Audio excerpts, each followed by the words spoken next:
இது களம் டிவி, உண்மை உறக்க எப்போதும். பிஎஸ்பி கட்சியின் முன்னாள் தலைவர் ஆம்ஸ்ட்ராங் 2ஆம் ஆண்டு நினைவேந்தல் நிகழ்ச்சி திருவள்ளூர் மாவட்டம் செங்குன்றம் அடுத்த பொத்தூர் பகுதியில் அமைந்துள்ள பிஎஸ்பி கட்சியின் முன்னாள் மாநில தலைவர் ஆம்ஸ்ட்ராங் நினைவு இடம் அமைந்துள்ளது. இவ்விடத்தில் நேற்று நினைவேந்த நிகழ்ச்சி நடைபெற்றது. இந்நிகழ்ச்சியில் பல்வேறு கட்சிகளை சேர்ந்த தலைவர்கள், திரைப்பட இயக்குநர்கள், நடிகர்கள் என பல்வேறு சிறப்பு விருந்தினர்கள் கலந்து கொண்டு ஆம்ஸ்ட்ராங்கின் திருவுருவ படம் மற்றும் சிலைக்கு மாலை அணிவித்து மரியாதை செலுத்தினர். சுமார் 10,000கணக்கான தொண்டர்களும் கட்சி நிர்வாகிகளும் கலந்து கொண்டு நினைவஞ்சலி செலுத்தினர். இந்நிகழ்வில் கலந்து கொண்ட சுமார் 10,000த்திற்கும் மேற்பட்ட பொதுமக்களுக்கு மதிய உணவும் வழங்கப்பட்டது. இந்நிகழ்வில் கலந்து கொண்ட இயக்குனர் வெற்றிமாறன் மற்றும் நடிகர் கருணாஸ் கூறுகையில், ஆம்ஸ்ட்ராங் கொலை வழக்கு சிபிஐ வசம் ஒப்படைக்க வேண்டும் என கோரிக்கை வைத்தனர்.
போராடி ஆம்ஸ்ட்ராங் புகழ், அடிமை விலங்கொடிக்க போராடி ஆம்ஸ்ட்ராங் புகழ், பௌத்த சமயத்துக்கு உயர்வு கொடுத்த ஆம்ஸ்ட்ராங் புகழ்.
ஆம்ஸ்ட்ராங் அவர்களுடைய கொலை வழக்குக்கான சிபிஐ விசாரணை கோரிய இந்த கோரிக்கையை, இன்றைக்கு இவங்க வச்சிருக்கிற இந்த கோரிக்கையை நானும் வலியுறுத்துறேன். இந்த அரசு சிபிஐ விசாரணைக்கான நடவடிக்கைகள் மேற்கொள்ளணும்.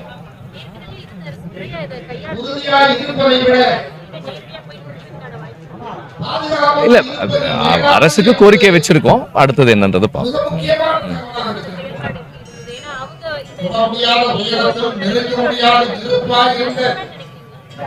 இல்ல, அரசு என்ன செய்யணுமோ அதை செஞ்சதுன்னு நான் நினைக்கிறேன். இந்த அரசு சிபிஐ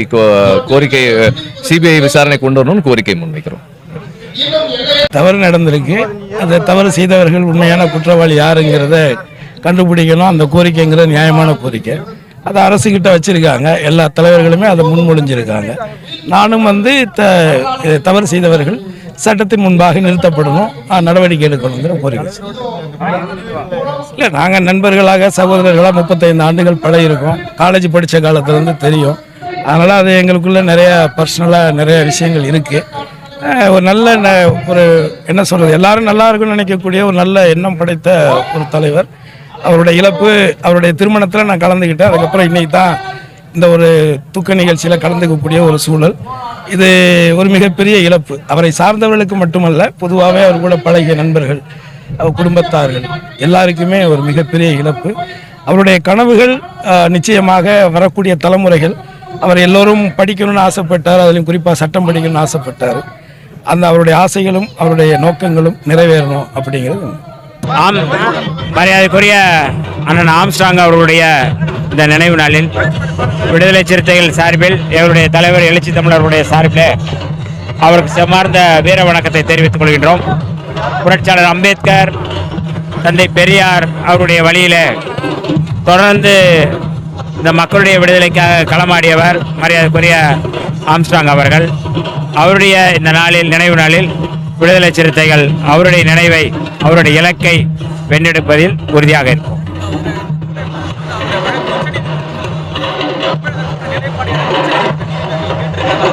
இல்லை, அதாவது பாதிக்கப்பட்டவர்கள் பக்கம் நிற்பதுதான் ஒரு அரசனுடைய கடமை.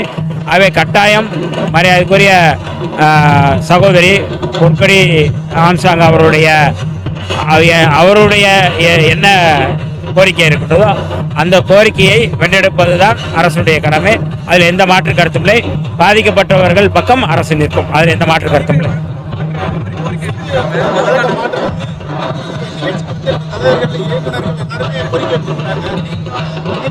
இல்லை, இது குறித்து மாண்புமிகு முதல்வர் அவர்களிடம் அவர் கோரிக்கை வைத்திருந்தார்கள் என்றால் அது குறித்து கட்டாயம் என்னங்கிறது சொல்லுவாங்க. அது காவல்துறை, அரசு எல்லாம் சேர்ந்து எடுக்கக்கூடிய முடிவு. அதில் நியாயம் இருக்கிறது. நியாயம் இருக்கும் பட்சத்தில் அதை செயல்படுத்துவார்கள். கட்டாயம் கட்டாயம், அதில் எந்த மாற்று கருத்தும் இல்லை. இதில் ஒரு சமூக நீதியின் பக்கம் நிற்கக்கூடிய துறையில் நான் இருக்கிறேன். அதனால் இதுக்கு முன்பு அந்த காலத்தில் தான் நான் செயல்பட்டு வந்தேன். ஆகவே கட்டாயம் பாதிக்கப்பட்டவர் பக்கம் தான் நாங்கள் நிற்போம். இன்றைக்கு சகோதரர் ஆம்ஸ்ட்ராங்குடைய 2ஆம் ஆண்டு நினைவேந்தல். அவர் 2 வருஷம் நம்ம கூட இல்லை அப்படின்ற ஒரு விஷயமே இன்னும் கூட முழுமையா விடியலன்னு தான் சொல்லணும். அப்படிப்பட்ட ஒரு ஆளுமை எங்களுடைய சமுதாயத்திற்கு ஒரு வழிகாட்டியாக இருந்தவர். இன்றைக்கு அவர் இல்லாத அந்த வெற்றிடத்தை நிரப்புவதற்கு சாத்தியமே இல்லை. அவர் வளர்த்தெடுத்த அத்தனை இளைஞர்களும் இன்றைக்கு ஒரு பெரிய ஒரு வாழ்க்கையில் ஒரு வெற்றிடம் அவங்களுக்கு இருக்குன்றது தான் உண்மை.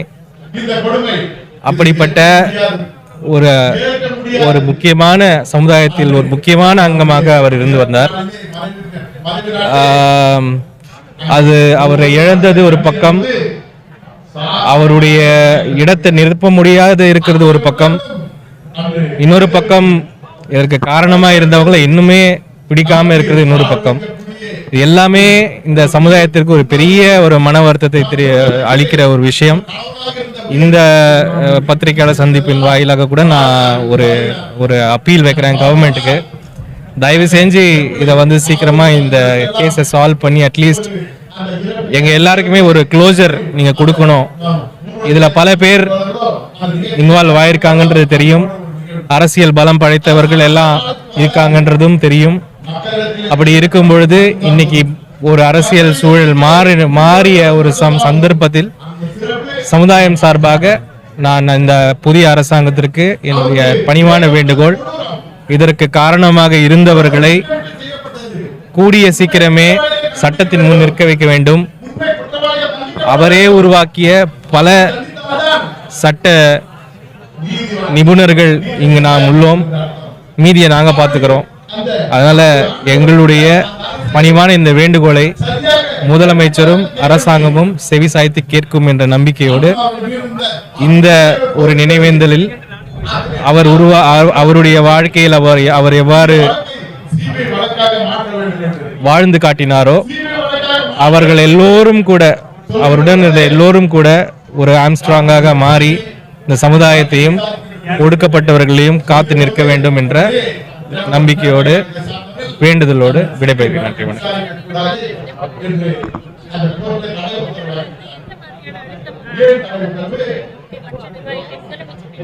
அதாவது இது குடும்ப அழுத்தம். இது கட்சி சார்ந்த அழுத்தம் கூட கிடையாது.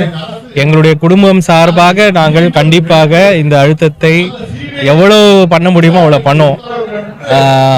அஃப்கோர்ஸ் இன்னும் அதிக காலம் ஆயிடல, இன்வெஸ்டிகேஷன்லாம் இன்னும் ஓப்பனாக தான் இருக்கும். இனிமே மறுபடியும் ஒரு ஸ்பெஷல் டீம் போட்டு என்னுடைய ரிக்வெஸ்ட் என்ன, ஃப்ரெஷ் இன்வெஸ்டிகேஷன் ஆரம்பிக்கணும். பழைய இன்வெஸ்டிகேஷன் மேலே நம்ம அவ்வளோ நம்பிக்கை இருக்கிற மாதிரி எனக்கு தெரியல. அதனால் அதுக்கு ஒரு டிமாண்ட் நான் வைக்கிறேன். ஒரு ஃப்ரெஷ் இன்வெஸ்டிகேஷன் இந்த என்டையர் ஆஸ்பெக்ட் மேலே தமிழக அரசாங்கத்துடைய சிறந்த போலீஸ் அதிகாரிகளை, எந்த விதமான கரைபடையாத சிறந்த போலீஸ் அதிகாரிகளை வைத்து மாண்புமிகு முதலமைச்சரே இந்த இன்வெஸ்டிகேஷனை மேற்பார்வை கொண்டு இந்த இழைக்கப்பட்ட மிகப்பெரிய அநியாயத்திற்கு, ஒரு சமூகத்திற்கு இழைக்கப்பட்ட அநியாயத்திற்கு அவர்கள் முன்னே வர வேண்டும். அதை கண்டிப்பாக சட்டத்தின் முன் கொண்டு வர வேண்டும் என்ற ஒத்தாயம் நாங்கள் செய்வோம்.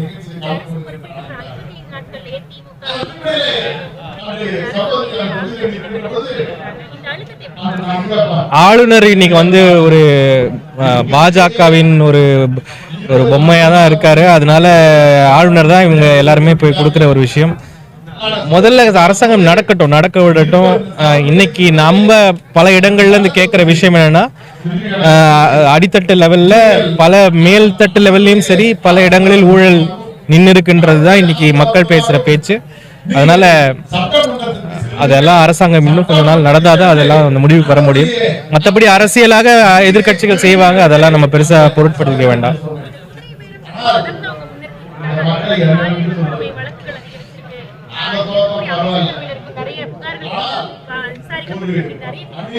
குதிரை பேரம் என்பது நீங்க ஒரு சென்ஸ் ஆஃப் கோவர்ஷன் இருந்தாதான் அது குதிரை பேரம்.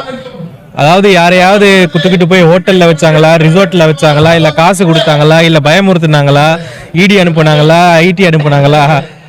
ஒரு கட்சி இன்னைக்கு சுக்குநூறா உடஞ்சிருச்சு. அதுல இருந்துக்கிறவங்க வெளியே வராங்க, அங்கங்க போறாங்க. அதை எப்படி நீங்க குதிரை பேரம்லாம் சொல்ல முடியும்? அந்த கட்சி உடையறதுக்கு முன்னாடி அதை யோசிச்சிருக்கணும்.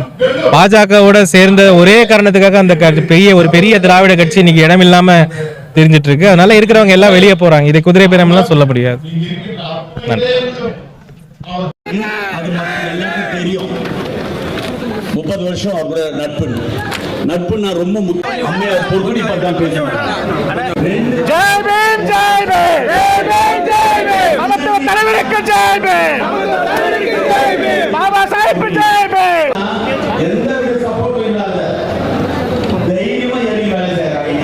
இருந்துட்டே இருக்கு. அவர் இறந்துட்டாருன்னு அப்படின்றத இன்னும் மனசு ஏற்றுக்கொள்ளாம தான் இருக்கு. ஒவ்வொரு முறையும் எனக்கு செல்லும் ஃபர்ஸ்ட் டைம் அந்த மாடன் வந்தவனே கால் பண்ணி சொன்னப்போ அண்ணன் உயிரோட இருக்கணும் அப்படின்றது தான். இன்னொரு காலில் அவன் எப்படியாவது ஃபோன் பண்ணி அண்ணன் உயிரோடு இருக்கிறாரு அப்படின்னு சொல்லுவான் அப்படின்னு தான் நான் திரும்ப நான் ஃபோன் பண்ணி கேட்டிருந்தேன். அந்த அளவுக்கு அண்ணனுடைய இறப்பை என்னால் ஒருபோதும் ஏற்றுக்கொள்ள முடியாத ஒரு நிமிடமாக தான் அது இருந்தது. அந்த அழுத்தம் இப்போ வரைக்கும் எனக்குள்ள அப்படியே தான் இருக்கு. இங்கே வரப்பவும் சரி, அண்ணனுடைய உடல் இங்கே இருக்கு, இவ்வளோ மக்கள் கூடி இருக்கிறாங்க. ஸோ இவங்களை எல்லாரும் நம்ம பார்க்குறப்போ மனது ஏதோ ஒரு வகையில் திரும்ப அந்த அழுத்தத்துக்குள்ளே தான் போகுது. ஒரு ரிலாக்ஸான ஒரு இடத்துக்குள்ள இன்னும் நம்ம வரல. ஸோ அந்த அழுத்தம் இன்னும் தொடர்ந்துட்டே தான் இருக்கு. ஸோ இந்த அழுத்தத்தின் மத்தியில், இந்த இறுக்கத்தின் மத்தியில் அண்ணனுடைய கனவை, விருப்பத்தை, எண்ணத்தை, அரசியலை மிகவும் துணிச்சலாக நம்முடைய அண்ணி அவர்கள் தொடர்ந்து களத்தில் இயங்கி வேலை செஞ்சுட்டு இருக்கிறத பார்க்குறப்போ ஒரு பெரிய உற்சாகமும் உத்வேகமும் இருக்கு. ஒரு பிடிவாதமான ஒரு பெண்ணா, ஒரு பிடிவாதமான ஒரு கணவனின் தன்னுடைய அரசியல் தலைவருடைய விருப்பத்தை நிறைவேற்றுகிற ஒரு தலைவியாக மாறி இருக்கிறத பார்க்குறப்போ உண்மையிலேயே எனக்கு ஒரு பெரிய மகிழ்ச்சியையும் ஒரு சந்தோஷத்தையும் கொடுக்குது. அவங்களுக்கு இன்னும் ஒரு பெரிய உற்சாகமும் ஒரு பெரிய பலமும் கிடைக்கணும். அதே நேரத்தில் அவர்களுடைய போராட்டம் வெற்றி அடையணும் அப்படின்றது தான் இந்த நினைவேந்தலில் நம்முடைய முக்கியமான ஒரு நோக்கமாகவும் எண்ணமாகவும் இருக்கு. இப்போ கடந்த ஆட்சியில் அண்ணனுடைய மரணம் நிகழ்ந்தப்போ திமுக ஆட்சி எப்படி அந்த அண்ணனுடைய இறப்பை நிகழ்வை அவங்க எப்படி டீல் பண்ணாங்க அப்படின்றது குறித்து நம்ம விமர்சனம் வச்சுருந்தோம். அந்த விமர்சனத்தின் அடிப்படையில் மிக மோசமான பின்விளைவுகள் ஏற்பட்டது. அதுக்கப்புறம் அதை தொடர்ந்து அந்த வழக்கை அவர்கள் எப்படி கையாண்டார்கள் அப்படின்றதும் நமக்கு தெரியும். ஸோ அதில் மிக முக்கியமான குற்றவாளிகளாக இருக்கிற 2 பேரை இன்னும் வந்து கைது செய்யப்படவில்லை அப்படின்றது வந்து ஒரு தொடர் கேள்வியாகவே இருந்தது. ஸோ அந்த திமுக ஆட்சிக்கு பிறகு இப்போ புதுசாக வந்து தாவேகா ஆட்சி வந்து பொறுப்பேற்றிருக்கு. திமுக ஆட்சியுடைய மாற்றத்திற்கு பல காரணங்கள் விவாதிக்கப்பட்டது. ஆனால் அதில் ஒரு முக்கியமான காரணமாக நான் பார்க்கறது தலித்களுடைய பிரச்சனையை திமுக எப்படி கையாண்டது அப்படின்றது வந்து ரொம்ப முக்கியமானதாக நான் வந்து பார்க்குறேன். கடந்த 5 ஆண்டுகளில் திமுக ஆட்சி வர்றதுக்கு காரணமாக இருந்த தலித் கன்சாலிடேஷன் அந்த ஓட்டோட சதவீதம் இருக்குல்ல, அது ரொம்ப முக்கியமானதாக நான் வந்து பார்த்தேன். ஏன்னா நானுமே வந்து திமுகவுக்கு ஓட்டு போட்டேன் தான் நான் வந்து சொன்னேன். திமுக ஆதரவாளர்களாக தான் என்னையும் பார்த்தாங்க அப்புறம் இருந்த அரசியல் கட்சிகள். ஸோ அந்த 5 ஆண்டுகளில் திமுகவுடைய கொள்கையின் அடிப்படையில் பல நிகழ்வுகளில் நம்ம வந்து ஆதரவாக தான் நானும் செயல்பட்டிருக்கேன், நானும் கருத்து தெரிவிச்சிருக்கிறேன். பட் சில முரண்கள் வந்து நமக்கும் அவங்களுக்கும் தொடர்ந்து இருந்துகிட்டே இருந்தது. ஸோ அந்த முரண்களை விமர்சிக்கிறது மூலமாக திமுகவுக்கு எதிராக கருத்து சொல்கிறோன்னா நம்ம வந்து வலைதளங்களில் பரப்பப்பட்டோம். அது குறித்து நமக்கு எந்த பிரச்சனையும் இல்லை. ஏன்னா தலித்துகள் பிரச்சனைகளில் எப்படி செயல்படுறாங்க அப்படின்றத வச்சு தான் நம்ம வந்து விமர்சனமே முன்னிச்சோம். ஸோ அங்கிருந்து அதோட தொடர்ச்சியாக அவங்களுடைய இறப்பில் அவர்களுடைய தலையீடு, இன்னொன்று வந்து அதை எப்படி அவங்க ஹேண்டில் பண்ணாங்க, இதெல்லாம் பார்க்குறப்ப கூட இருந்து பார்க்குறப்ப நமக்குமே ஒரு பெரிய வெறுப்பும் ஒரு அயற்சியும் ஏற்பட்டது. அந்த அயற்சியும் வெறுப்பும் அந்த கோபத்தில் தான் நம்ம சில கேள்விகளை கேட்டோம். அந்த கேள்விகள் முன்னுக்கு புறனாக பிரிக்கப்பட்டு மிக மோசமாக நம்முடைய சகோதரர்கள் வைத்தே வந்து விமர்சனம் வைக்கப்பட்டாங்க. ரொம்ப மோசமாக தான் அது இருந்தது, அப்படி அணுகுனாங்க. ஸோ என்ன கேட்டிங்கன்னா, திமுகவுடைய அரசு மாற்றத்தோடு இல்லை அதோட தோல்விக்கு ஒரு காரணமாக அவர்கள் தலித்துகளை கையாண்ட விதம், தலித்தோட பிரச்சனைகளை கையாண்ட விதம், குறிப்பாக ஆம்ஸ்ட்ராங்கனுடைய மர்டர் குறித்து அவர்களுடைய கையாண்ட விதமும் ரொம்ப முக்கியமானதாக நான் வந்து பார்க்குறேன். அது சென்னையில் மிகப்பெரிய ஒரு அலையை உண்டாக்குச்சு அப்படின்னு தான் நான் நினைக்கிறேன் நான். ஸோ அதோட அடிப்படையில் அவர்கள் இப்போ நம்முடைய விருப்பமாக சிபிஐ வந்து அதனுடைய சிபிஐ வேணும் அப்படின்னு சொல்லிட்டு நம்ம வந்து முறையிட்டோம் திமுக அரசு கிட்ட. பட் ஆனால் திமுக அரசு சிபிஐயை நிராகரிச்சாங்க. அவர்கள் வந்து ஒரு வழக்கறிஞரை வச்சு சிபிஐ தர முடியாது அப்படின்ற மாதிரியான ஒரு வழக்கு தொடுத்தாங்க. அண்ட் சிபிஐ கிடைத்தும் அதற்கு தடை உத்தரவு வாங்கினாங்க. ஸோ தடை உத்தரவு வாங்கினதோட அந்த அரசு வந்து மாற்றம் அடைஞ்சது. அண்ட் தலித்துகளோட பிரச்சனையை அவர்கள் கையாண்ட விதமும் அவர்களுக்கு தோல்வியை உண்டாக்குச்சு அப்படின்றத அவங்க டெஃபினட்டாக புரிஞ்சிக்கிட்டு இருப்பாங்க அப்படின்னு நான் நினைக்கிறேன். அந்த அடிப்படையில் ஸோ இன்னைக்கு வந்து எதிர்கட்சியாக உண்மையிலே வந்து திமுக வந்து தலித்துகளோட பிரச்சனையில் வந்து தீவிரமாக காட்டுறது வந்து ரொம்ப முக்கியமானதாக நான் வந்து பார்க்குறேன்.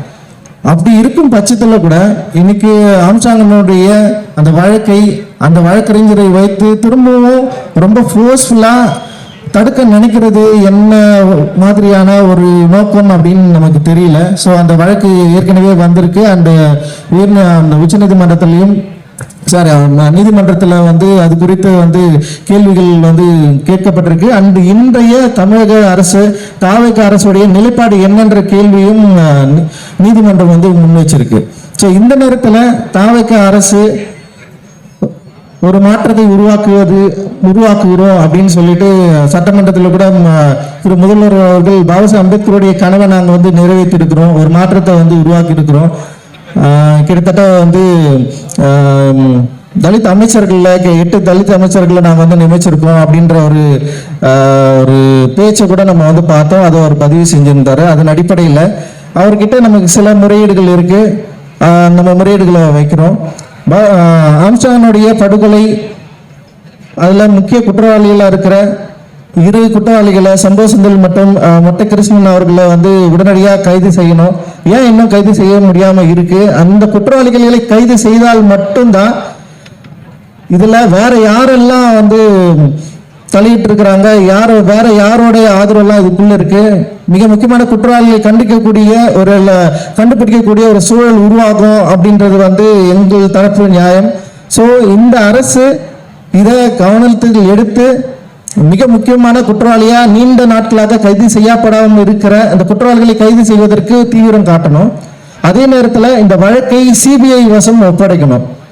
சிபிஐ வசம் ஒப்படைக்கிறதுல தமிழக அரசுடைய நிலை என்னன்றது அவங்க தீவிரமாக விளக்கணும் அப்படின்னு நான் நினைக்கிறேன். நான் ஏன்னா போன அரசு சிபிஐ வசம் ஒப்படைக்க முடியாதுன்னு தவிர்த்திருந்த நிலையில இப்போ புதுசாக வந்திருக்கிற அரசு தலித்துகளுடைய வளர்ச்சியில் அக்கறை கொண்டுள்ளதாக பேசுகிற ஒரு அரசு. இது மிக முக்கியமான தலித்துள்ள தலைவர் ஆம்ஸ்ட்ராங்கனுடைய படுகொலை நீதி குறித்து அவர்கள் தரப்பிலிருந்து சிபிஐ வசமிடம் ஒப்படைக்கணும்னு கேட்கிற இந்த கோரிக்கையை குறித்து அவர்களுடைய நிலைப்பாடு என்ன அப்படின்றத வந்து தாவேக அரசு நிச்சயமா தெரிவிக்கணும் அப்படின்னு நான் நினைக்கிறேன். இதோட எங்களுடைய தரப்பினரா திரு பாப்பா மோகன் வழக்கறிஞர் அவர்களை பிபிஆ நியமிக்கணும்.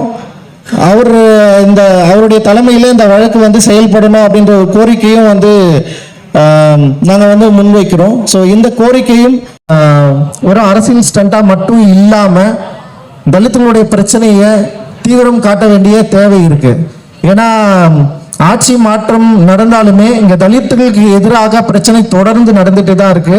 சமீபத்திய ஆணவ கொலை வரைக்கும் வந்து இதோட ஒரு பெரிய அழுத்தம் வந்து மக்கள் கிட்ட இருந்துட்டு தான் இருக்கு. இன்னும் தலித்துகளுக்கு எதிரான பிரச்சனைகளை சரியா களமாடுவதில் புதிதாக வந்திருக்கிற அரசுக்கும் பல சிக்கல்கள் இருக்கிறத நம்ம வந்து பார்க்குறோம்.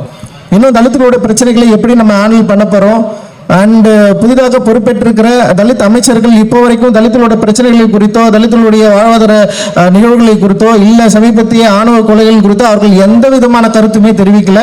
இன்னொன்று அந்த அரசுக்கு என்ன கருத்துன்னு கூட இன்னும் வரைக்கும் அவங்க வந்து அனௌன்ஸ் பண்ணல. அவங்க என்ன பண்ண போறாங்க, என்ன பேச போறாங்க, என்ன விதமான கருத்துக்கள் அவர்கள்கிட்ட இருக்கு. தலித் அமைச்சர்களை நியமிச்சதோடு அவர்களுடைய பொறுப்பு வந்து முடிஞ்சிட போதா, இல்லை தலித் அமைச்சர்கள் அவர்கள் இது மாதிரியான பிரச்சனைகளை நேரடியாக களம் கண்டு அவர்கள் மக்களோட மக்களாக நிற்க போறாங்களா, இல்லை ஏற்கனவே தேர்ந்தெடுக்கப்பட்ட தலித் எம்எல்ஏக்கள் எம்பிக்கள் மாதிரியும் இவர்களும் ஒரு அடையாளமாக பட்டியலின மக்களுடைய பிரதிநிதிகளாக மட்டும்தான் இருக்க போறாங்களா அப்படின்ற கேள்வி நமக்கு எழாமல் இல்லை. அந்த கேள்வி ஏன் அப்படி எழுதுனா தொடர்ச்சியா தலித்துகளுடைய பிரச்சனைகளை அதாவது களம் காணுவதில் இங்க ஒரு பெரிய நெருக்கடி பிரச்சனை இருப்பதை நம்ம வந்து பார்க்கிறோம். இருந்தது.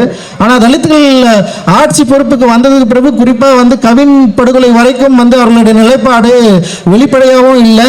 ஆணவ கொலை கொண்டு வருவோம்னு சொல்லிட்டு அறிவித்த தேர்தல் வாக்குறுதிகள் கூட அவங்களால நிறைவேற்ற முடியாம தான் போச்சு. அதுக்கு காரணம் ஓபிசி மக்களுடைய அந்த பாலிடிக்ஸ் தான். அந்த வாய்ஸ், அதாவது தலித்துகளுக்கு ஆதரவாக நிற்கிறது அப்படின்றது இங்க இருக்கிற பெரும்பான்மை மக்களுக்கு எதிராக நிற்கிற மனநிலையா மாறிடும். அது ஓட்டு அரசியல்ல வாக்கு அரசியல்ல ஒரு பெரிய மாற்றத்தை உருவாக்குன்ற ஒரு பயமும் பதட்டமும் தான் தலித்துகளோட பிரச்சனைகளை தலித்துகள் பக்கம் நிற்க முடியாம போற சூழல் இருக்கிறத நம்ம வந்து பார்க்கிறோம். அது இந்த அரசியலும் தொடருமான்ற கேள்வி வந்து எழாமல் இல்லை, அந்த சந்தேகமும் உருவாகி இருக்கிறத நம்மளால பார்க்க முடியுது.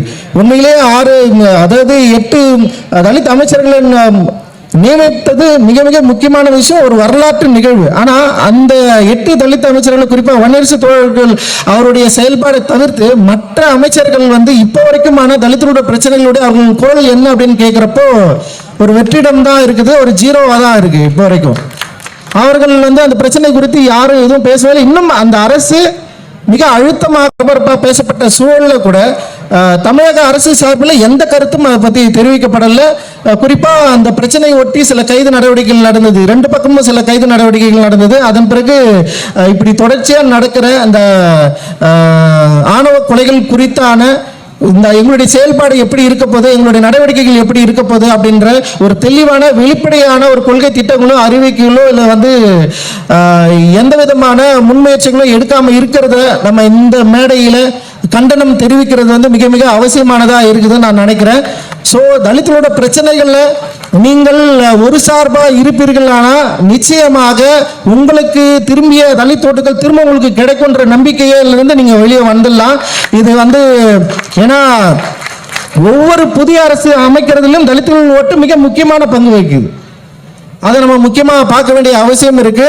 இன்னொன்று இந்த இடத்துல நான் சொல்றது என்னன்னா, திரும்ப திரும்ப தலித்துகள் ஓட்டு இந்த பக்கம் அந்த பக்கம் இல்லை இன்னொருத்தருக்கு போயிட்டே இருக்கிறத வந்து நம்ம இன்னும் எத்தனை நாள் பார்த்துட்டு இருக்க போறோம், இன்னும் எத்தனை நாள் நம்ம ஓட்டு போட்டுட்டு இருக்க போறோம்னு எனக்கு தெரியவே இல்லை. நம்முடைய பிரச்சனையை பேசுவதில் கேட்டு பெறுவதிலும் இல்லை வந்து அந்த உரிமையை எடுத்துக்கொள்வதிலும் நிறைய வித்தியாசம் இருக்குது.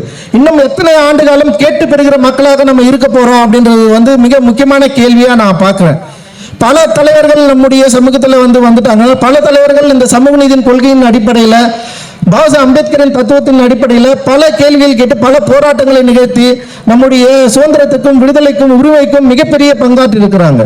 ஆனால் அதே சமயத்தில் இங்க இருக்கிற பொது சமூகம் பொது கட்சிகள் தலித்துகளுடைய பிரச்சனைகளை எப்பவுமே மூன்றாம் பட்சமாக நான்காம் பட்சமாக தான் பார்த்துருக்காங்க, தவிர முதல் பிரச்சனையாக பார்க்கவே இல்லை. அண்ட் இந்த நீதி கட்சி காலத்தில் குறிப்பாக அண்ணா அவர்களுடைய மேடைகளில் முழங்கப்பட்ட ஜாதி ஒழிப்பு முழக்கம் அப்படின்றது இப்போ காணாமல் போகிறத நம்மளால் ஈஸியாக பார்க்க முடியுது. அவருடைய ஒவ்வொரு மாநாட்டிலும் திரு அண்ணா அவர்கள் ஆரம்பிக்கிறப்ப ஜாதி ஒழிப்பை குறித்து ஒரு சில வார்த்தைகள் பேசிவிட்டு தான் அந்த மாநாட்டு முழக்கமே இருக்கும்.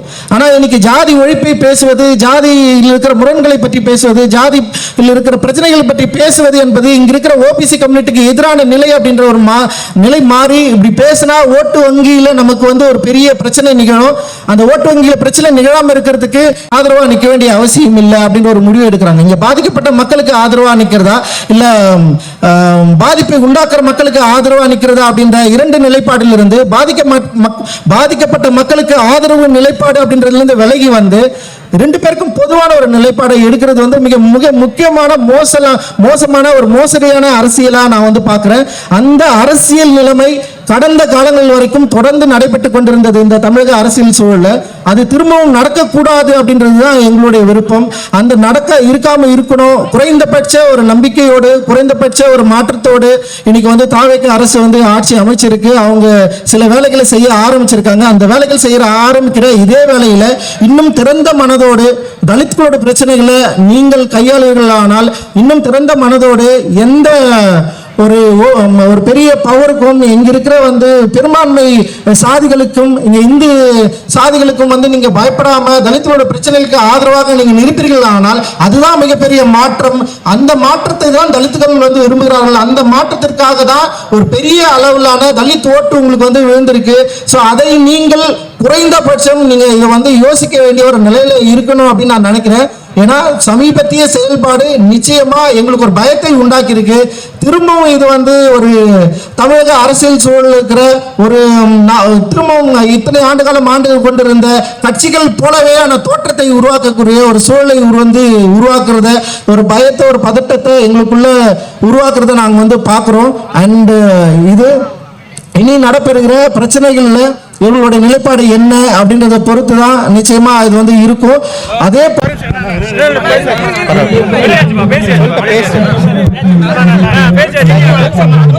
அதை சொல்லிட்டேன்